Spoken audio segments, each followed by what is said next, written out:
आज हमारा third lecture है। आज का लेक्चर भी हमारा थ्योरी बेस्ड है। जैसे कि फर्स्ट लेक्चर के अंदर मैंने चीज़ें कुछ डिस्कस की थी कि स्टार्टिंग में कुछ थ्योरी होगी जो हमारे लिए अंडरस्टैंड करना बड़ा ज़रूरी है। आउटलाइन के अकॉर्डिंग अगर हम चलें तो आज का हमारा जो टॉपिक बनता है वो वेंडर्स के रिलेटेड है।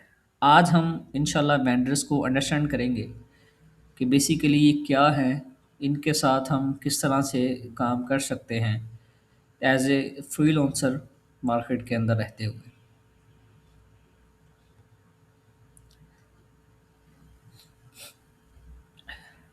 यहाँ दो वेबसाइट मैंने ओपन की हैं। कोई सी भी एग्जांपल देनी होगी तो मैं फिर यहाँ पर आपको समझाऊंगा। अगर हम गेस्ट पोस्टिंग की बात करते चलें तो गेस्ट पोस्टिंग सिर्फ आर्टिकल लिखने और लिंक लेने का नाम नहीं है। इसके पीछे एक तरह से एक पूरी इंडस्ट्री है और एक पूरा सिस्टम चल रहा है जिसमें मल्टीपल लोग और रूल्स शामिल होते हैं। जब तक आप इस सिस्टम को समझ नहीं लेते, आप गेस्ट पोस्टिंग को सिर्फ सरफेस लेवल पर ही देखते रहेंगे, क्योंकि आपको चीज़ें प्रॉपर तरीके से अंडरस्टैंड नहीं होंगी। इंटरनेट पर जो गेस्ट पोस्टिंग है वो बेसिकली गूगल पब्लिश नहीं करता, बल्कि ये काम वेंडर्स के ज़रिए होता है। वेंडर्स के साथ वेबसाइट्स ओनर्स, ऑथर्स, एडिटर्स और उसके अलावा एजेंसीज का एक प्रॉपर जो नेटवर्क है वो होता है। अगर आपने ये समझ लिया कि कौन क्या काम करता है, तो आप गेस्ट पोस्टिंग को प्रोफेशनली हैंडल कर सकते हैं। अगर हम सिंपल वर्डिंग में इसको अंडरस्टैंड करें कि वेंडर बेसिकली क्या है, इसको मैं यहाँ पर थोड़ा सा डिटेल के साथ एक्सप्लेन करूँगा आज के इस टॉपिक के अंदर। गेस्ट पोस्टिंग में वेंडर्स उस शख्स या कंपनी को कहा जाता है जो गेस्ट पोस्ट पब्लिश करवाने का जिम्मा लेते हैं। वेंडर का काम सिर्फ आर्टिकल्स लेना नहीं होता, बल्कि वो पूरा प्रोसेस मैनेज करते हैं। अब अगर हम वेंडर के रोल की बात करते चलें तो वेंडर जो है वो वेबसाइट पर गेस्ट पोस्ट अलाउ करता है। जैसा कि यहाँ पर आपके सामने वेबसाइट आ रही है, इस पर ये जो आर्टिकल्स लग रहे हैं, वेंडर का काम ये होता है कि इस वेबसाइट पर लगने वाले आर्टिकल्स को अलाउ करना, ठीक है, और कंटेंट को अप्रूव या रिजेक्ट करना। अगर फर्ज करें कोई आर्टिकल इस वेबसाइट पर लग रहा है, वो इनकी रिक्वायरमेंट्स या पॉलिसीज के अगेंस्ट है, तो वो उसको जो है वो रिजेक्ट कर सकता है। वो कह सकता है कि इसमें आपको इस तरह की चेंजिंग करना पड़ेंगी। जैसा कि फॉर एग्जांपल कोई बंदा एक आर्टिकल यहाँ पर लगवा रहा है इस वाली वेबसाइट पे। जैसा कि मैं इसको ओपन कर रहा हूँ, इस आर्टिकल को।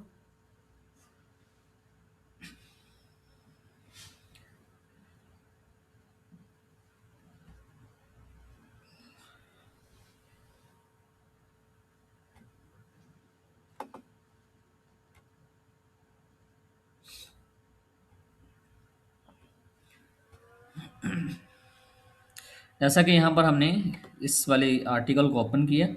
अब फ़र्ज़ करें, अब इनकी पॉलिसी है और ये कहते हैं जी कि एक आर्टिकल के अंदर हम 2 बैकलिंक प्रोवाइड करते हैं।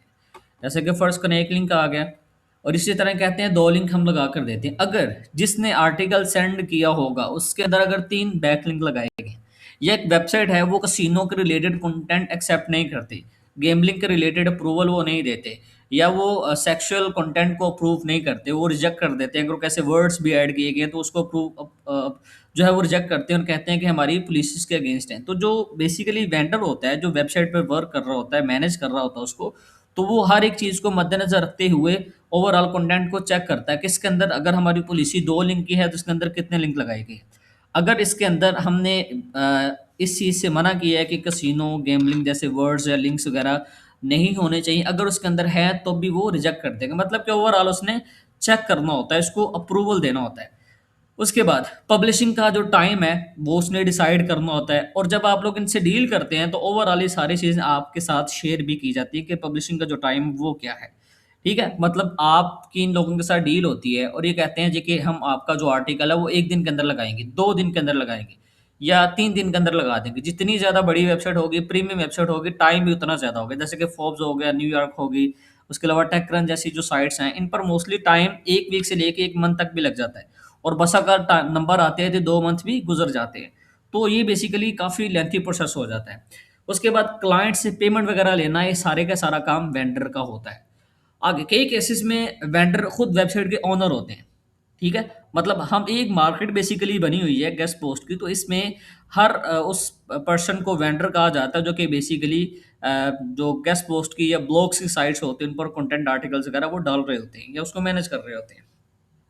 तो कई केसेस में कह लें कि वेंडर जो है वो खुद वेबसाइट का ओनर होता है और कई केसेस में वो सिर्फ मिडल मैन होता है, जिसके पास मल्टीपल वेबसाइट की एक्सेस होती है। सिंपल लफ्ज़ों में अगर कहा जाए कि वेंडर वो होता है जो गेस्ट पोस्ट सेल करता है, मतलब बेचता है, चाहे वेबसाइट उसकी हो या ना हो, या कोई वेबसाइट का ओनर कोई और बंदा है बट उसने किसी और बंदे को अपनी वेबसाइट पर रखा हुआ है जो कि वेबसाइट को मैनेज कर रहा है। बट ये है कि हम जिस वेबसाइट पर एक्सेस कर रहे हैं या जिस वेबसाइट पर हम विजिट कर रहे हैं उस पर जिस बंदे का ईमेल पड़ा हुआ है वो ओनर भी हो सकता है या वेबसाइट का वेंडर भी हो सकता है, कोई भी हो सकता है। उसके बाद वेंडर्स कौन होते हैं, इनकी क्या-क्या टाइप्स हैं, ये आज मैं यहाँ पर आपको डिस्कस करता हूँ, यहाँ पर आपको समझाने की कोशिश करता हूँ। अगर हम डायरेक्ट वेबसाइट ओनर या वेंडर की बात करते चलें, तो ये सबसे स्ट्रॉन्ग और ट्रस्टेड वेंडर होता है। इस केस में कह लें कि वेंडर और वेबसाइट ओनर सेम होते हैं। मतलब कि इस तरह के जो वेंडर्स हैं, अपनी वेबसाइट खुद चलाते हैं, कंटेंट रूल्स भी खुद बनाते हैं, गूगल का जो रिस्क है वो खुद लेते हैं, ठीक है? डायरेक्ट पब्लिशिंग करते हैं, मतलब कि इनकी डायरेक्ट जो पब्लिशिंग है वो होती है। अब अगर फ़र्ज़ करें यही चीज़ें आप डिस्कस करें किसी ऑथर से या कोई और बंदा मार्केट के अंदर, जैसे कि आप देखते हैं फेसबुक पर बहुत सारे लोग हैं या सॉरी रीसेलर जो हैं, वो वेबसाइट्स को मैनेज नहीं कर सकते, ठीक है? वो कंटेंट वगैरह के रूल्स कोई ऐसी चीज़ें बिल्कुल भी नहीं बना सकते। नेक्स्ट इसी चीज़ को हम अंडरस्टैंड करते हैं जिसको बेसिकली हम मिडल मैन बोलते हैं। अब एक स्टार्टिंग में जो चीज़ मैंने आपको बताई है, वेंडर जो बेसिकली ओनर्स होते हैं, एक मिडल मैन वेंडर होता है जिसको हम बेसिकली रीसेलर बोलते हैं। गेस्ट पोस्टिंग में middle man vendor basically reseller होता है। जैसा कि आप लोग रीसेल करेंगे, मैं रीसेल करूँगा, मतलब मेरी डील इन लोगों से होगी, मैं आगे चल के क्लाइंट्स को फाइंड करके उनके आर्टिकल्स इन लोगों से पब्लिश करवाऊँगा। अब मिडल मैन वेंडर वेबसाइट के ओनर नहीं होते, जैसे कि आप ओनर नहीं इन वेबसाइट के, ना मैं ओनर हूँ, ठीक है? इनके पास कह लें कि वेबसाइट ओनर का जो डायरेक्ट एक्सेस जो उनके पास जो वेबसाइट ओनर्स का डायरेक्ट एक्सेस होता है, ये लोग एक ही टाइम पर मल्टीपल साइट्स पर गेस्ट पोस्ट प्रोवाइड करते हैं। मतलब क्या है कि जो ओनर्स हैं ना, जैसे कि फ़र्ज़ करें मेरे पास अगर 2000 वेंडर साइट्स की लिस्ट है, तो मेरे पास डायरेक्ट जो ओनर्स हैं उनकी वेबसाइट है, ठीक है? उनकी एक्सेस है, ठीक है? वेबसाइट की एक्सेस नहीं, ओनर्स की एक्सेस होती है। तो इसी वजह से हम लोग at a time multiple sites को मैनेज कर रहे होते हैं। मतलब हम मार्केट में इस चीज़ की सर्विसेज़ को प्रोवाइड कर रहे होते हैं एज़ ए रीसेलर। तो इस चीज़ को अंडरस्टैंड करना बड़ा ज़रूरी होता है। बाकी ये है कि अगर हम आगे बात करते चलें, तो जो वे हम जैसे रीसेलर्स होते हैं, ये बेसिकली मल्टीपल निशेज़ की जो साइट्स हैं, एक ही जगह पर प्रोवाइड करते हैं। अब देखिएगा, एक पर्सन है जो वेंडर है, जो सिर्फ़ एक वेबसाइट को मैनेज कर रहा है। वो जनरल वेबसाइट भी हो सकती है, हेल्थ की भी हो सकती है, सास बेस भी हो सकती है, जैसा कि मैंने ओपन कर रखी है। तो अब ये जो वेंडर होता है, जो मखसूस एक ही वेबसाइट को लेके चल रहा होता है, अब इसकी निस्बत अगर हम रीसेलर की बात करते चले तो at a time multiple sites को मैनेज कर रहा होता है। उसके पास मल्टीपल निश की साइट होती है। मतलब उसके पास टेक्नोलॉजी भी है, फैशन भी है, फाइनेंस भी है, वो लॉ पे भी काम कर रहा है, एंटरटेनमेंट की साइट्स पे उसके पास है। मतलब कि वो डिफरेंट इंडस्ट्रीज़ और निशेज़ को टारगेट करते हुए वो उसके पास डेटा होता है और डायरेक्ट वो वेबसाइट के जो ओनर्स होते हैं उनके उन उसके साथ उनकी डील हो रखी होती है। ठीक हो गया? बस उसमें उसने करना ये होता है, मतलब आप जब आगे जाके इसको रीसेल करेंगे, आप अपने क्लाइंट्स फाइंड करके उनके आर्टिकल्स वगैरह डालेंगे, तो इसमें आपने अपना मार्जिन सेट करना होता है। मतलब एक चीज़ पीछे से आपको $20 में मिल रही है, आप उसमें मार्जिन अपना $20 ऐड कर दें, 30 कर दें, जितना आप उसमें से निकाल सकते हैं। रेट इसलिए थोड़ा ज़्यादा होता है और ये है कि इसमें मार्केट के अंदर रेट हम ज़्यादा इसलिए रखते हैं क्योंकि हमारे पास प्रॉपर इसके कंट्रोल नहीं होते।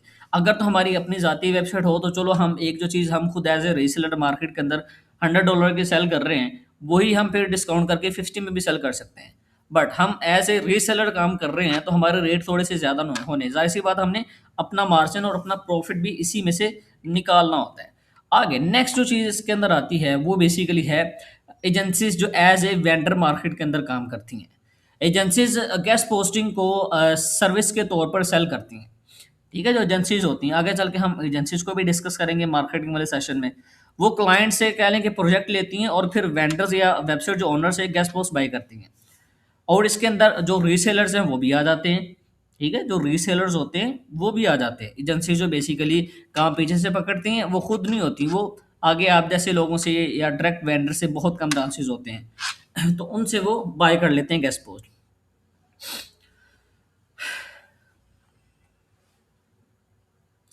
अब अगर हम एजेंसीज के जो वेंडर्स हैं अगर इनकी बात करते चलें तो इनका जो रेट है वो बहुत ज़्यादा होता है। वो एक रीसेलर से भी कहीं ज़्यादा रेट होता है, मतलब कि अब एक जो वेंडर है जो गेस्ट पोस्ट की वेबसाइट है जैसा कि आपके सामने मैंने ओपन किया, फर्स्ट करें इसका रेट अगर है $100। अब ये वेबसाइट एडमंड हमें $100 बताता है फाइनल रेट है। हम अगर इसको सेल करना चाहेंगे तो हम मार्केट में $150 या $200 में इसको सेल करेंगे। अगर यही वेबसाइट एक एजेंसी के पास होगी तो वो इसको $300 to $400 में सेल करेगी, क्योंकि उनके रेट बहुत ज़्यादा होते हैं। वो बड़े लेवल पर अपनी मार्केटिंग करते हैं, उन्होंने अपनी मार्केटिंग का बजट भी निकालना होता है, अपने एम्प्लॉयज़ की सैलरी, ओवरऑल हर एक चीज़ को मैनेज करना होता है।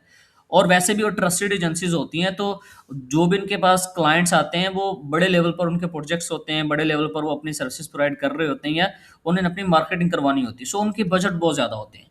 तो अगर उसकी नज़र से देखा जाए तो एजेंसीज जो हैं बिल्कुल अपने मुनासिब रेट ले रही होती है। मतलब एक वेबसाइट जो $100 में मिल रही होती है, आप फर्ज करें किसी एजेंसी को $200 की कोई वेबसाइट देते हैं और एक गेस्ट पोस्ट सेल करते हैं, तो वही एजेंसी आगे वो $400 में 500 डॉलर में सेल करती है अपने क्लाइंट्स को।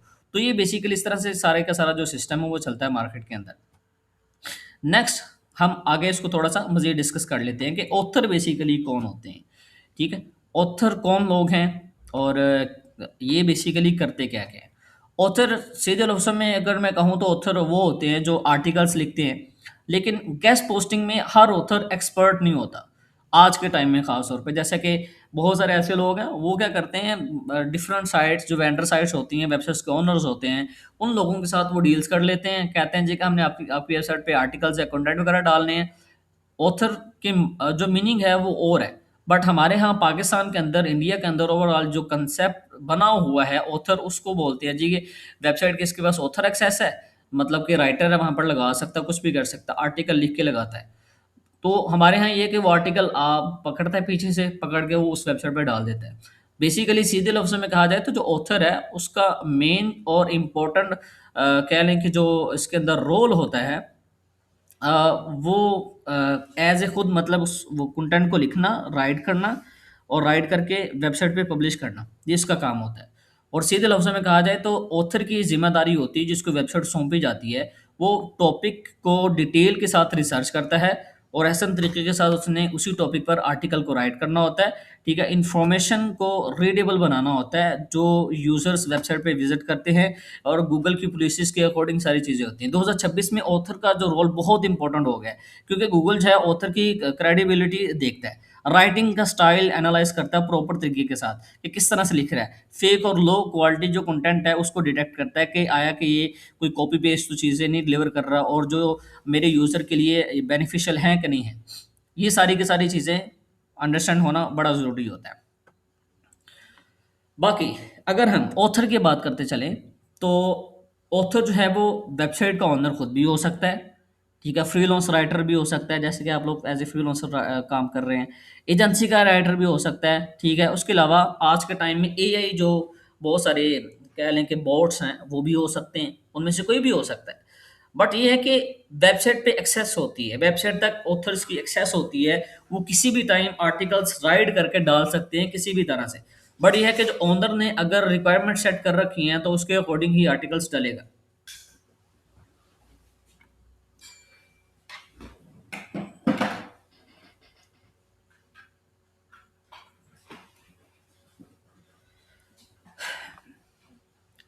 तो ओनर की जो वेबसाइट ओनर की रिक्वायरमेंट्स होती हैं उसके अकॉर्डिंग ही आर्टिकल डलेगा, चाहे वो कोई एजेंसी हो, चाहे वो फ्रीलांसर हो, या वेबसाइट का ओनर खुद हो, तो वो उन सारी चीज़ों को मद्देनज़र रखते हुए ही सब कुछ लिखेगा।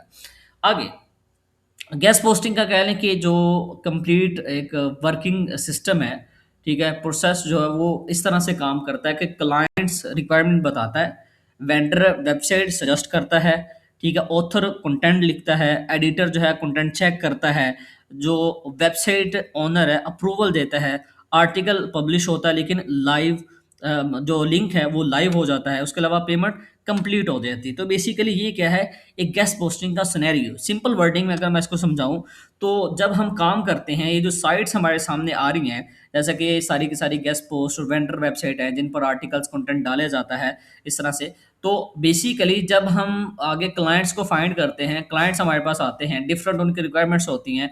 हम जब उनकी रिक्वायरमेंट के अकॉर्डिंग उनको इस तरह की साइट्स वगैरह सेंड करते हैं, तो उनमें से उन वेबसाइट को वो चेक करता है और चेक करके वो वेबसाइट अपनी रिक्वायरमेंट के अकॉर्डिंग वेबसाइट निकाल के उस पर वो आपको कह लें कि सजेशन देता है कि मुझे इन साइट्स पर आर्टिकल चाहिए। तो फिर होता क्या है कि बहुत सारे क्लाइंट्स खुद आपको आर्टिकल्स प्रोवाइड कर देते हैं और बहुत सारे कहते हैं कि आपने खुद इसको लिखना है। अगर आप एज ए ऑथर काम कर रहे हैं इस वेबसाइट पर ऑथर, तो कंटेंट भी आप ही लिखेंगे। फिर उसके बाद जब हम कंटेंट राइट करके वेबसाइट के ओनर को पहुंचाते हैं, तो फिर वहां पे जो एडिटर होता है वो कंटेंट को चेक करता है बेसिकली, आया कि हमारी वेबसाइट के रिक्वायरमेंट के अकॉर्डिंग ये है कि नहीं है। फिर नेक्स्ट प्रोसेस के अंदर जो चीज़ आती है वो वेबसाइट का जो ओनर होता है जिसको हम वेंडर बेसिकली बोलते हैं, वो उसको अप्रूवल देता है जिसके साथ हमारी बात चल रही होती है। ठीक है, जिसके साथ हमारी बात चल रही होती है। उसके बाद आर्टिकल जो है वो हमारा पब्लिश हो जाता है जब वो अप्रूवल दे देता है। फिर हमारा जो लिंक है वो लाइव होता है, हम आगे क्लाइंट को सेंड कर देते हैं। उसके बाद फिर हमारी जो पेमेंट प्रोसेस होता है, हमारे काम करने के बाद हमें मोस्टली पेमेंट मिला करती है गेस्ट पोस्ट फील्ड के अंदर।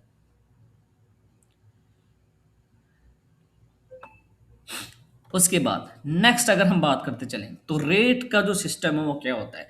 ठीक है, अब इसमें गेस्ट पोस्टिंग के जो रेट्स हैं वो डिपेंड करते हैं वेबसाइट की ट्रैफिक पर। जाहिर सी बात, आगे चल के हमने इनके साथ डीलिंग करनी है, ओवरऑल सारी चीज़ें होनी है। वेबसाइट की जो ट्रैफिक है, उसके बाद वेबसाइट की जो अथॉरिटी होती है वो चेक की जाती है। उसके बाद निश इसमें बहुत ज़्यादा इम्पोर्ट मैटर करती है, और उसके बाद कंट्री भी मैटर करती है। अब जैसा कि यहाँ पर मैंने दो बातें की हैं, एक निश और सेकंड कंट्री मैटर करती है। और उसके अलावा ट्रैफिक तो खैर है ही है, वेबसाइट की अथॉरिटी, ये चीज़ें बहुत ज़्यादा मैटर करती है। अब एक ऐसी वेबसाइट है जो बिल्कुल न्यू है, फ्रेश है, और उस वेबसाइट की अथॉरिटी बिल्कुल जीरो है, मतलब उसका डीएडीआर, या आगे चल के नेक्स्ट लेक्चर के अंदर हमने ये सारी चीज़ें अंडरस्टैंड करनी है डिटेल के साथ। तो अगर कोई वेबसाइट है जिसका ओवरऑल अथॉरिटी स्कोर या वेबसाइट की जो पावर है वो जीरो है, मतलब अभी फ्रेश न्यू वेबसाइट बनी है, मैं इसके सिंपल आपको एग्जांपल देता हूँ। जैसे कि कोई एक यूट्यूब का चैनल है जिसका सब्सक्राइबर मिलियंस में है, और एक चैनल है जिसके सब्सक्राइबर 100 है, मतलब 100, सिर्फ 100 सब्सक्राइबर हैं। अब आपने खुद बताना है कि किसकी वैल्यू सबसे ज़्यादा होगी। आया कि जिसके सब्सक्राइबर मिलियंस में है उसकी वैल्यू ज़्यादा होगी, या जिसके 100 में है उसकी।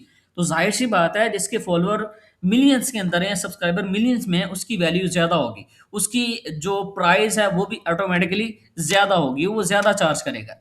और क्लाइंट्स भी बेसिकली ऐसी वेबसाइट को ही अप्रूव करते हैं जिन वेबसाइट पे ट्रैफिक होती है और ओवरऑल इनका अथॉरिटी स्कोर है, उनकी पावर है, या उनकी कह लें कि जो रैंकिंग है वो बेहतर होती है। तो उसके जो रेट्स हैं वो उस तरह से फिर आगे फाइनल किए जाते हैं। और उसके बाद अब एक वेबसाइट है जो पाकिस्तान से बिलोंग करती है, उसको ट्रैफिक भी पाकिस्तान से ही मिल रही है, और बेशक ट्रैफिक उस पर अच्छी आ रही है या लाखों में ट्रैफिक आ रही है, उसकी प्राइस बनिस्बत यूके, यूएसए, अदर जो कंट्रीज हैं उनकी निस्बत कम हो सकती है। अब मैं आपको इसकी एग्जांपल देता हूँ। एक वेबसाइट है यूके की, मतलब यूनाइटेड क्या लें कि यूनाइटेड किंगडम की है, या अमेरिका की वेबसाइट है कोई, या कनाडा की वेबसाइट ले लें, जर्मनी की ले लें, फ्रांस की ले लें, बाहर किसी और कंट्री की वेबसाइट है। अब उस वेबसाइट पे जो ट्रैफिक है, यहाँ पर ऐसी क्वैक को अगर हम चेक करते हैं तो यहाँ पर इसकी ट्रैफिक आ रही है, ट्रैफिक एनालिटिक्स में जाके देखते हैं तो यहाँ पर काफ़ी अच्छी ट्रैफिक आती है। अब अगर फर्ज करें एक वेबसाइट है, यहाँ पर इसकी ट्रैफिक आ रही है, मैं एग्जांपल के तौर पर बता रहा हूँ, सिर्फ 5,000 ट्रैफिक आ रही है, वीकली 5,000 आ रही है, मंथली ट्रैफिक फर्ज करें 1 लाख ट्रैफिक आ रही है। तो अगर एक वेबसाइट जिसकी ट्रैफिक 1 लाख आ रही है और वो अदर किसी कंट्री की है, और उसकी प्राइस है फर्ज करें $200, और उसके बरक्स एक ऐसी वेबसाइट है जो पाकिस्तान से बिलोंग करती है और उस पर ट्रैफिक आ रही है 1 मिलियन, उसका रेट जो है वो यूके यूएसए की वेबसाइट से कम होगा। बेसिकली कंट्री बहुत ज़्यादा मैटर करती है, मार्केट बहुत ज़्यादा मैटर करती है, नो डाउट। गेस्ट पोस्टिंग की फील्ड के लिहाज से पाकिस्तान, इंडिया बहुत बड़ी मार्केट है, बट यहाँ पर ब्रांड्स, कंपनीज गेस्ट पोस्टिंग की बजाय वो करती क्या है, वो सोशल मीडिया मार्केटिंग करवाना ज़्यादा पसंद करती है। वैसे भी हमारे यहाँ पाकिस्तान के अंदर ज़्यादातर जो बिजनेसेस हैं वो ऑनलाइन नहीं है, अगर हैं भी तो फूड का बिजनेस है, फैशन इंडस्ट्री है, ब्यूटी इंडस्ट्री आ जाती है। इसी तरह अगर हम देखते हैं तो फाइनेंस की इंडस्ट्री है, जो कि ओवरऑल सारी सोशल मीडिया मार्केटिंग ही होती है। अगर आप देखें तो यूट्यूब एड्स हैं, ओवरऑल फेसबुक ऐड मिल जाते हैं, टिकटॉक एड्स आ जाते हैं। ये कुछ गिनी-चुनी 4-5 इंडस्ट्रीज़ हैं जो बेसिकली पाकिस्तान में ऑनलाइन एक्टिव होके काम करती हैं, बट वो सोशल मीडिया मार्केटिंग की तरफ उनका ज़्यादा फ़ोकस है। बट अगर हम अदर कंट्रीज़ की बात करते चलें तो वहाँ पे हर एक इंडस्ट्री ऑनलाइन एक्टिव है, और वहाँ पर ज़ाहिर-सी बात है हर दूसरा बंदा इसी रेस में है कि गूगल पर उनको रैंकिंग चाहिए। कोई भी बंदा अगर उनकी सर्विसेज़ के अकॉर्डिंग गूगल पर सर्च करेगा तो उनकी वेबसाइट फर्स्ट नंबर पे आनी चाहिए। तो इस वजह से भी जहाँ मार्केट सबसे ज़्यादा बड़ी होती है, फिर वहाँ पर रेट भी बहुत ज़्यादा होते हैं। वहाँ पर नॉर्मल एक वेबसाइट है जिसकी ट्रैफ़िक कह लें कि अगर 10,000 ट्रैफ़िक भी आ रही है, फ़र्ज़ करें 5,000 ट्रैफ़िक भी आ रही है, तो उसका रेट बहुत ज़्यादा होगा बनिस्बत पाकिस्तानी किसी इंडियन वेबसाइट के। तो इन चीज़ों को भी मद्देनज़र रखते हुए आगे चल के हमने डीलिंग करनी है प्रॉपर तरीके के साथ। अगले पॉइंट की तरफ हम बढ़ते हैं। तो यहाँ पर मैं ये चीज़ और मैं बता रहा था, निश निश बहुत मैटर करती है। निश जैसा कि फ़र्ज़ करें, एक वेबसाइट है जो कि जर्नल है, जैसा कि यहाँ पर आपके सामने वेबसाइट है, ये जर्नल है। इसके अंदर पॉलिटिक्स है, न्यूज़ है, बिज़नेस एंड फाइनेंस है, लाइफ़स्टाइल एंड हेल्थ है, law, tech and auto, sport, more और अदर जाते हैं तो हमें मल्टीपल कैटेगरीज़ मिल रही है। इसी तरह वेबसाइट है सॉस की है। अब इसके अंदर ओवरऑल सॉस के रिलेटेड आर्टिकल्स चल रहे हैं। अब ये जो वेबसाइट है ना, इसका रेट कम हो सकता है बनिस्बत प्योर निश की वेबसाइट। अगर देखिएगा ये वेबसाइट है, अब इसके अंदर मल्टी कैटेगरीज आ रही हैं। इसका जो रेट है फ़र्ज़ करें हो सकता है $100, बट इसका रेट आपको डबल मिलेगा। इसमें है भी एक सिंगल कैटेगरी, मतलब है भी इसके अंदर फ़र्ज़ करें सॉस के रिलेटेड लिखा जा रहा है। इसी तरह एक वेबसाइट है जो फैशन के रिलेटेड है, उस पर जस्ट फैशन के रिलेटेड लिखा जा रहा है। इसी तरह एक वेबसाइट है जो लॉ के रिलेटेड है, उस पर जस्ट लॉ के रिलेटेड लिखा जा रहा है। अब इनकी जो प्राइस है वो कह लें कि ज़्यादा होती है, मतलब जो प्योर निश की साइट्स होती हैं, जो स्पेशल कैटेगरीज़ में आती हैं, उनकी प्राइस ज़्यादा होती है। स्पेशल कैटेगरीज़ कौन-सी होती हैं? जैसे कि कैसीनो है, गैम्बलिंग है, अडल्ट आ गया, सेक्सुअल कंटेंट आ जाता है। उसी तरह बहुत सारी और अदर निशेज़ हैं, मैं नेम नहीं लेना चाहता उनके। तो वो बेसिकली स्पेशल निशेज़ आ जाती हैं। तो उनके रेट इनसे भी कहीं ज़्यादा डबल होते हैं। मतलब एक जनरल वेबसाइट का रेट 50 है, प्योर निश का जो रेट है वो 150 हो सकता है, और जो स्पेशल निश है उसका रेट उससे भी 3 गुना ज़्यादा कर सकते हैं। तो बेसिकली ये मार्केट है, इसको अंडरस्टैंड करना बड़ा ज़रूरी होता है हमारे लिए। रेट्स बहुत ज़्यादा इसके अंदर मैटर करते हैं। अक्सर हम लोग देख रहे होते हैं, जब बहुत सारे आप में से बहुत सारे ऐसे लोग हैं जो पहले से चीज़ें करते चले आए हैं, बट वो देखते हैं यार वेबसाइट पे ट्रैफ़िक नहीं है, वेबसाइट पे ट्रैफ़िक बहुत कम है और इसकी अथॉरिटी भी कम है, लेकिन इसका रेट बड़ा ज़्यादा है। हम ये नहीं देखते कि इस वेबसाइट की ऐज क्या है, कितने टाइम से बैठी है, किस कंट्री से है। तो इन चीज़ों को मद्देनज़र रखते हुए भी हमें चलना पड़ता है। ठीक है? नॉर्मली जो रेट स्टार्ट होते हैं मार्केट में, जो सही साइट्स के रेट होते हैं, वो कह लें कि $20 से लेके आगे $500 और $5,000 तक भी चले जाते हैं मोस्टली, मतलब बहुत ज़्यादा रेट होते हैं। बहुत-बहुत बड़ी साइट्स आपको मार्केट के अंदर मिलती हैं। अब अब अगर बात आती है कि एजेंसीज़, ऑथर और वेबसाइट के जो ओनर्स हैं, उनके साथ काम करना चाहिए या नहीं चाहिए? किसके साथ हमें काम करना चाहिए? एजेंसी के साथ काम करने का मतलब होता है कि आप कन्वीनियंस खरीद रहे हैं, ठीक है? जैसा कि कह लें कि आपको सब कुछ एक जगह मिल जाता है, मतलब रिपोर्टिंग और मैनेजमेंट ईज़ी होती है। और इसके अलावा बिगिनर्स के लिए सूटेबल होता है ये, मतलब कि आप जब किसी एजेंसी के साथ अटैच होते हैं तो आपको फिर वीकली रिपोर्ट मिलती है। जैसा कि मोस्टली एजेंसीज क्या करती हैं, फ्राइडे टू फ्राइडे आपको रिपोर्ट्स भेजती हैं, जितना काम किया होता है, अगर जितना काम आप लोग करवा रहे होते हैं, उनके जो वो आर्टिकल्स डलवा रहे होते हैं, आर्टिकल डालने से पहले, मतलब लिंक्स वगैरह लगवाने से पहले, और बाद में क्या चेंजिंग आपकी वेबसाइट में आई हैं, वो सारी की सारी रिपोर्ट्स आपको प्रोवाइड की जाती हैं। ठीक है? और उसके अलावा नुकसान की अगर हम बात करते चलें, तो उसमें नुकसान का रेट ज़्यादा होता है। ठीक है? डायरेक्ट वेबसाइट ओनर से कॉन्टैक्ट नहीं होता, क्योंकि वो लोग हम लोगों के साथ काम कर रहे होते हैं, और बहुत सारे पाकिस्तानी जो है वो स्कैम करते हैं, एजेंसीज़ के साथ स्कैम करते हैं, जिसकी वजह से ट्रस्ट लेवल बहुत ज़्यादा कम हो जाता है। उसके बाद अगर हम इसको आगे थोड़ा-सा डिस्कस करें, तो एजेंसी जो हैं अपना मार्जिन ऐड करती हैं। मैंने आपको पहले ही बताया था कि इनके रेट डबल से भी ज़्यादा होते हैं। एक वेबसाइट अगर $100 की हमें मिल रही है, हम आगे इनको $200 में दे रहे हैं एजेंसीज़ को, तो वो आगे $400 से भी ज़्यादा चार्ज करती हैं। और एक वेबसाइट जो बिल्कुल लो क्वालिटी की है, हम इनको देते हैं, और ये लो क्वालिटी की साइट्स भी ले लेते हैं, मोस्टली ले लेती हैं एजेंसीज़ बसा का कम पैसों में। तो इस वजह से भी क्या होता है कि नुकसानात के जो चांसेज़ हैं वो बहुत ज़्यादा होते हैं। आगे ऑथर्स के साथ जो डायरेक्ट काम किया जा सकता है कि नहीं किया जा सकता। ऑथर के साथ काम करना सिर्फ़ कंटेंट राइटिंग के लिए होता है, ठीक? मतलब जो ऑथर्स हैं, वो कंटेंट क्वालिटी अच्छी मिल सकती है, उसके अलावा राइटिंग कॉस्ट कम होती है। अब हम लोग जिसको ऑथर समझते हैं, वो बेसिकली फेसबुक पे आप देख लें भरे पड़े हैं, ऑथर जी मैं मेरे पास फलानी वेबसाइट की एक्सेस है, मेरे पास फलानी वेबसाइट की एक्सेस है। होता क्या है कि आर्टिकल दे दो जी, हम लगा देते हैं। तो ऑथर का बेसिकली ये काम नहीं, ऑथर जो है वो कंटेंट राइटर को हम बोलते हैं, जो किसी वेबसाइट पे रहकर बैठकर कंटेंट राइट करता है, ठीक है? क्वालिटी कंटेंट वो देता है और उस वो वेबसाइट पे पब्लिश भी करता है। ठीक हो गया? बाकी बहुत सारे, अगर मार्केट और रिसर्च के अकॉर्डिंग मैं अगर आपको चीज़ें बताऊं जो सही बेहतर है, तो ऑथर बेसिकली वेबसाइट पर अपना कंटेंट पब्लिश नहीं कर सकता। ठीक है। ऑथर जो वेबसाइट का कंट्रोल है, ऑथर के पास मोस्टली नहीं होता, ज़्यादातर नहीं होता। लेकिन अब मार्केट टोटली उल्ट चला रखी है लोगों ने, जो जिनको पता भी नहीं है गेस्ट पोस्टिंग है क्या, वो भी बैठे हैं वेबसाइट के, वो 10-10 20-20 डॉलर में ऑथर अकाउंट्स ले लेते हैं और फिर मार्केट में उसको सेल करते रहते हैं। वो टाइटल डाला, ओवरऑल आर्टिकल डाल के पिक्चर लगा के, लो जी आर्टिकल डल गया, ये काम हो गया। तो बेसिकली ये ऑथर का काम नहीं होता। वेबसाइट को कंट्रोल करना और उसके अलावा वेबसाइट की प्रॉपर एक्सेस जो है ऑथर के पास नहीं होती। ठीक है। लिंक प्लेसमेंट की गारंटी नहीं होती, इसलिए ऑथर पब्लिशिंग का जो रिप्लेसमेंट है वो नहीं है। आप अगर ऑथर के साथ काम करना चाहते हैं तो मैं सिंपल ये कहूँगा कि ऑथर्स के साथ आपने कभी भी काम नहीं करना। अगर कोई ऐसा क्लाइंट आपको मिल जाता है, आप उसको कह देते हैं कि ऑथर साइट है या ऑथर आपको पोस्ट लगा के दी जाएगी, तो वो कभी भी आपके साथ काम नहीं करेगा, जिनको पता है इस चीज़ के बारे में। तो कोशिश करें कि इन सारी चीज़ों को आप अवॉइड करते हुए ही चलें। आगे, डायरेक्ट वेबसाइट का जो ओनर है उसके साथ काम करना चाहिए या हमें कोई और फोर्थ ऑप्शन अप्लाई करना चाहिए। डायरेक्ट वेबसाइट के जो ओनर के साथ काम जो है वो सबसे ज़्यादा फायदेमंद होता है। ठीक है। सबसे ज़्यादा फ़ायदेमंद सिक्योर यही है, इसमें कह लें कि आपके साथ स्कैम नहीं होता, कुछ भी नहीं होता। ठीक है। रेट जो है वो रीज़नेबल होता है। ठीक है। ट्रस्ट हाई होता है इसके अंदर। डायरेक्ट कम्युनिकेशन होती है इन लोगों के साथ, लॉन्ग टर्म के लिए रिलेशनशिप आपका बन जाता है। और जो आपकी डील्स हैं वो भी लॉन्ग टर्म के लिए चलती हैं इनके साथ। मतलब ये नहीं कि आज आपने इनके साथ डील की है, कल को ये कह दें जब हमने आर्टिकल डलवाना हो, कह दें कि हमारा रेट चेंज हो चुका है, ऐसा नहीं होता। पूरे 1-1 साल की डील होती है।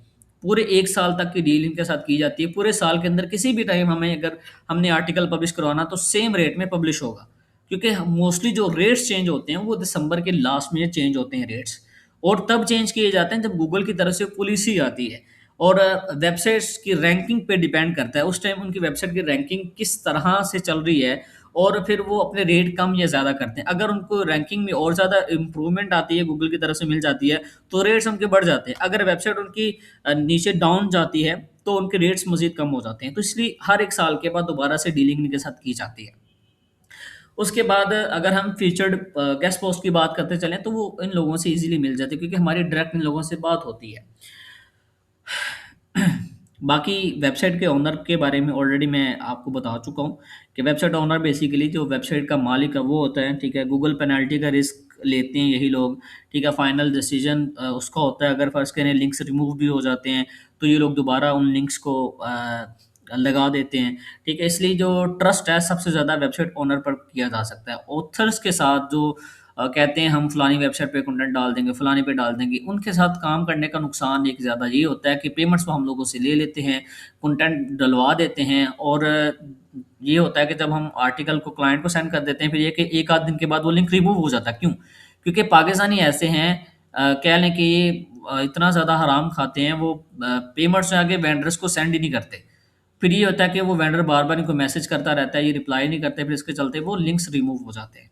तो इससे काफ़ी जो है वो नुकसान होता है। फिर क्लाइंट का जो ट्रस्ट है वो भी चला जाता है, और हमें फिर अपनी जेब से मोस्टली क्लाइंट्स को वापस करना पड़ते हैं पैसे। तो इन सारी चीज़ों को अंडरस्टैंड करते हुए, मद्देनज़र रखते हुए हमें चलना पड़ता है। और मार्केट ये नहीं है कि किसी भी वेबसाइट पे आर्टिकल उठाया और लगा दिया। छोटी-छोटी चीज़ें हैं, बारीकियाँ हैं, इनको समझना हमारे लिए बड़ा ज़रूरी होता है। क्योंकि एक टाइम ऐसा आता है हमारे इस काम में कि एक छोटी-सी चीज़ है, छोटी-सी भी कोई भी एक ऐसी बात हमारे लिए बड़ी प्रॉब्लम खड़ी करती है, क्योंकि हमें पता नहीं होता, हमें उस चीज़ के बारे में फ़हम नहीं होता कि हमने करना क्या है, हम स्टक हो जाते हैं बस औक़ात। तो आई होप कि आज के टॉपिक के अंदर जो भी चीज़ें मैंने डिस्कस की हैं आप लोगों के लिए वो हेल्पफुल रही होंगी। नेक्स्ट लेक्चर के अंदर जो हमारा मंडे वाले दिन होगा इंशाल्लाह और डिटेल के साथ इसको समझने की कोशिश करेंगे कि बेसिकली हम वेंडर्स को कैसे फाइंड कर सकते हैं नए तरीकों के साथ। आगे फिर और मज़ीद चीज़ें हैं हमारी जो हमने डिस्कस करनी है प्लेटफॉर्म के रिलेटेड, जहाँ से हम वेंडर्स को ईज़िली बल्क लिस्टिंग में उठा सकते हैं। बाकी कोई भी क्वेश्चन करना हो तो ग्रुप के अंदर आप कर सकते हैं। आज की क्लास के लिए आपका बहुत बहुत शुक्रिया। काफी नॉलेज मिलता है यार आपकी बातें सुन के ऐसे।